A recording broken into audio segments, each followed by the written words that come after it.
Electoral reform is coming, but after we win re-election on December 6th.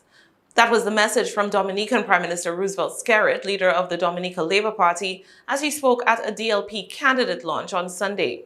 The Prime Minister said that the question of reform is not a simple yes-no decision, and it is not something that he can undertake unilaterally. They want Roosevelt Skerrit to unilaterally decide whether Dominicans living overseas should vote in Dominica or not. That is not a decision I am willing to make on my own. I have said I want to be advised on this.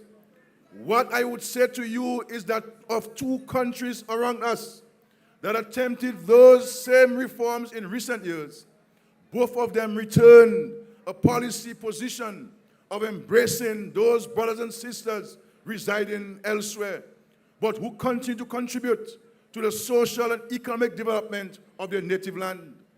My view is that Dominica is too small to cut itself off from the rest of the world.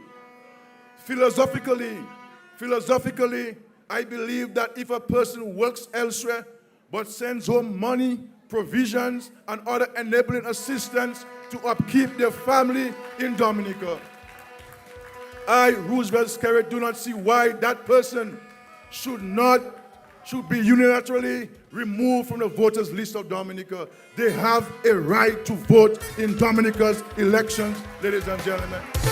On Sunday, Skerrit promised, as he did 3 years ago following his 2019 electoral victory, that reform was coming. However, despite cries of no reform, no election from some members of the populace and calls for urgent reform from international elections observers, Dominicans will once again on December 6th go to the polls under a system which, by Skerrit's own admission, has been in place for over 2 decades. But I did not impose my view on the country. I did not impose my personal view on the cabinet. I have heard this call for reform, and I said, let us consider it. My government retained the preeminently highest legal luminary in the Caribbean to undertake the review of our systems, and that the review is underway. Whenever it is submitted, we shall share with the people of Dominica, and when all views are entertained, I shall lay the document on the floor of the Parliament. So I want to make it clear that this new Dominica Labour Party government, which you are about to re-elect, shall introduce recommended reforms as soon as such reforms are ready and have been inputted by all willing Dominicans, residents at home and abroad. We shall make the needed changes to the manner in which voting is done in Dominica. But I want to say that we vote in Dominica today how we voted 20 years ago and how we voted 27 years ago when the United Workers' Party won the government, ladies and gentlemen.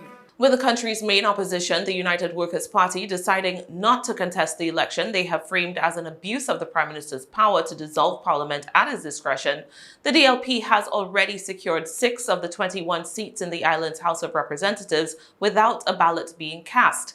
After nomination day on November 18th, no competing candidates were registered for the constituencies of Peybouche, Vieques, Cottage, Coliho, Petite, Savane, and Roseau Valley. The UWP's boycott of the upcoming election, Skerrit alleges, had nothing to do with the party's clamor for electoral reform.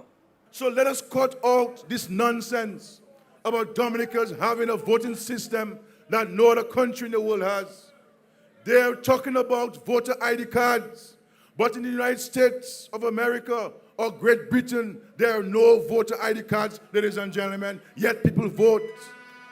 They're talking about non-resident Dominicans being eligible to vote. Non-resident Antiguans vote in their elections. Non-resident Kittians vote. So why are they telling the world that something obtains in Dominica that does not obtain anywhere else in the world, ladies and gentlemen? They are sitting out these elections because we cut them with their pants off, ladies and gentlemen. They have no policies. They have no programs. They have no presence on the ground. They have no money to run a campaign. And 3 years after the last elections, they have no political leader.